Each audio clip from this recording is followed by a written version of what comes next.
Cool, it's recording. Yo, yo, yo, yo, yo, yo, yo, yo, yo, yo, yo, yo, yo, yo, yo, yo, yo, yo. What it is. I just filmed this intro and it was out of focus. I hope it's in focus now. I challenged myself to stop buying clothes. I was shopping too often and I want to save my money, right? But I was coming up dry after a while with ideas of what to wear because I felt like I'd used everything up after like 4 or 5 months, which is not true. But I found this huge pile of t-shirts in my closet that I always sleep in. And I was like, you know what? These could be cute. So I cut some of them up, like this one. You guys have seen me wear this a lot actually, if you like follow me on Twitter and stuff. But now it's brand new because I cut it. So I just thought this is a useful skill that people should be able to utilize, because you can take like a ratty old t-shirt that makes you look like a homeless man and then you can make it into like, ooh, a cute thing that you can wear in public. I mean, you can wear ratty t-shirts in public, but this I feel like is more fun. Okay, let's learn how to cut some t-shirts. By the way, this is what this shirt actually looks like, because I watched the intro back and I was like, oh, I cut my t-shirt and you can't see it. So this is what it looks like. Everybody makes mistakes. I always feel like Hannah Montana would do that, yeah. Okay, I don't know if you can see that, but it says "Long Live Dumbledore" on the back. My friend custom made this for me, shout out to Hillary. Since I already cut my other Harry Potter shirt and it turned out so good, this is the Order of the Phoenix shirt that I have that my friend also custom made for the midnight premiere when we went and saw it many moons ago. Anyway, I figured I would cut this one.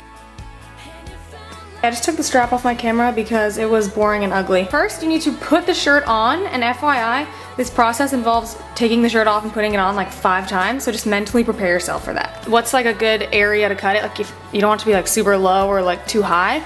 I usually go about here, and then you look at the sleeves, I'm like, okay, I want it to go to about like the middle, maybe a little bit below the middle. So you kind of make notes of where you want to cut things so that it'll sit right. And then while you're wearing it, you can take a scissors and just like make little snips to like start it. So when you take it off, you're like, okay, that's where I want the cuts to begin. Okay, this is gonna be freaking difficult and really shaky. But basically, careful when you do this. It's gonna cut right there, okay? Cool, is that the center? Yeah. Okay, so I made a cut down the center. And now when I take it off, I'm gonna cut, yeah, I'll show you that. Well, I'll show you what I'm gonna do, I don't need to explain. Okay, so I cut a straight line down the middle to the point that I marked earlier of where I want it to end. Then I cut from that line out to each side to make a round line. See, coming down from the top like this, you start close to the seam, and then as you go down, you get farther away from it. So you make a nice round neckline. And you can kind of see when you do it in 2 pieces like that, it comes out a lot cleaner. Then I'm going to cut the back part of the neck off right along this seam that I am pointing out here. You don't cut the whole back of the collar off. Woo! I know we about to have a good time, 'cause I got all my friends with me. Anyway, you don't cut the whole back of the collar off. You leave this little piece that I'm leaving on, and it sits a lot better.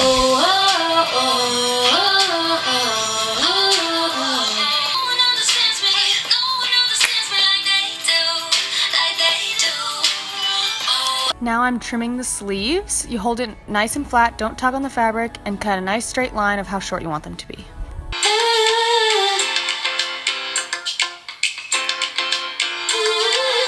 And to make sure I cut the same amount off each side, I take the piece that I cut off the sleeve, the first sleeve, and I lay it on top of the second sleeve and then line them up and match them so they're both even. Yay!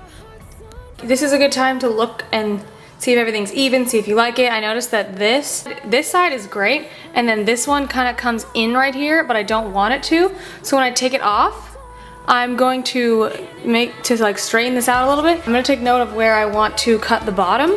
I want it to be like right here, like at my pants. So I'm going to make a little cut right here, and then when you take it off, you'll be able to just follow that across. And when I cut it, I don't really try to make it perfectly straight. Like I have one shirt that's like completely slanted and I really like how it came out, so don't worry about making it straight. Like I think it looks cool if it's not perfectly straight. Just try not to make it too like jagged.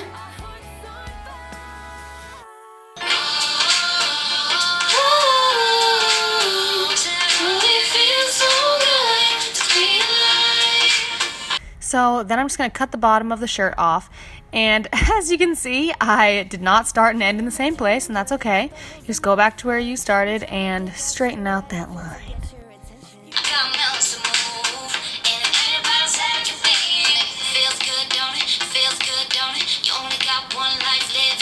I put the shirt back on. I had to trim the sleeves a little bit because I feel like they were a little too long. And then I had to make this curve better. That's kind of tricky. This is probably the hardest part, is getting the curve right. The first few shirts I did were really gnarly, but I got the hang of it eventually. I feel like this is a little bit longer than I want it to be, so I'm gonna trim a little bit off the bottom, and then I'll show you guys the final product. Also, word of advice. When you're cutting things, always cut them less than you think you need to, because if you mess up, like, you can always cut more off, but if you cut too high, you can't just like add it back on.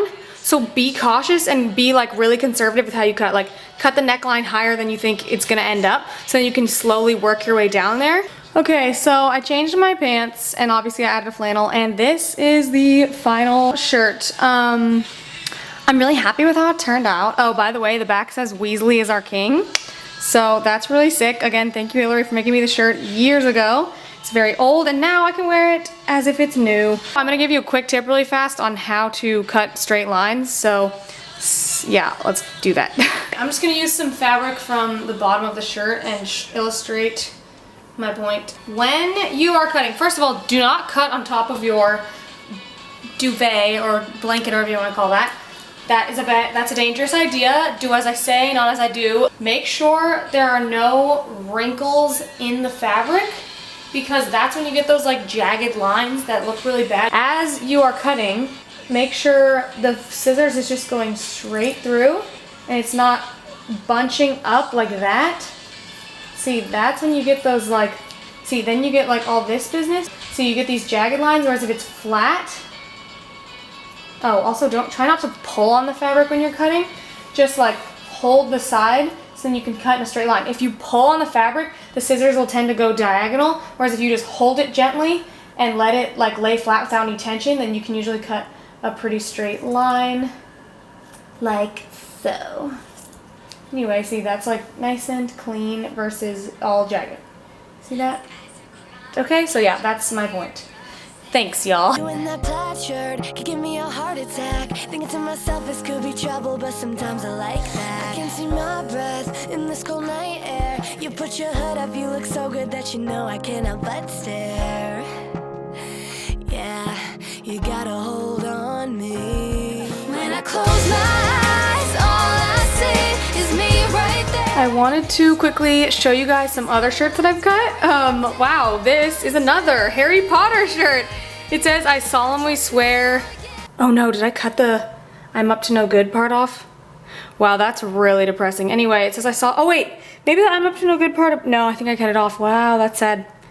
I'm gonna dig through the trash for it. It says Hogwarts School of Witchcraft and Wizardry, which is exciting. I have 3 Harry Potter shirts now, woo! Oh my gosh, okay, crisis averted. I just realized, I remembered this shirt has this like ink on it all across this part that comes out in the sun or something? Yeah, I think it comes out in the sun. So it says, I solemnly swear I'm up to no good. It's from the Marauders map in Harry Potter. I'm not actually up to no good, unless, no, I can't really think of anything I do yet. So I solemnly swear I'm up to good. But yeah, I love this shirt. To wake up my sister outside my front door when you drop me off. Before I go and take a second just to breathe in this moment, reality sets in. This one is kind of a work in progress. I thought it looked really cool with just the sleeves trimmed. This is like a large or an extra large, I don't remember. It's one of our Cimorelli tie-dye shirts. Probably thinking, how is that a merch shirt? But wait, the back says Cimorelli 06, if you can see that. It's really big. I might cut the neckline, but I kind of like how it goes so high. I'll show you guys. And then like the sleeves are shorter, so that's kind of cool. I'm not sure if we are selling these on our Europe tour in November, but we are going to Europe, so we'll have some cool shirts for you to cut. We're gonna be there the entire month of November. We're going to France, Italy, Switzerland, Sweden, Belgium, the Netherlands. Wait, I think Amsterdam's in the Netherlands, right? Yeah, Amsterdam. Spain, Germany, Oh my gosh. Oh, Ireland, Scotland. We're going to like 4 or 5 places in Germany. We're gonna be all over. But we're going to so many places, so make sure you get tickets. And come get your merch shirts. Some of them, I think we might have some that are only sold at the tour, so if you live in Europe, you better come get some and then watch this video again and cut them up and you can have custom Cimorelli merch.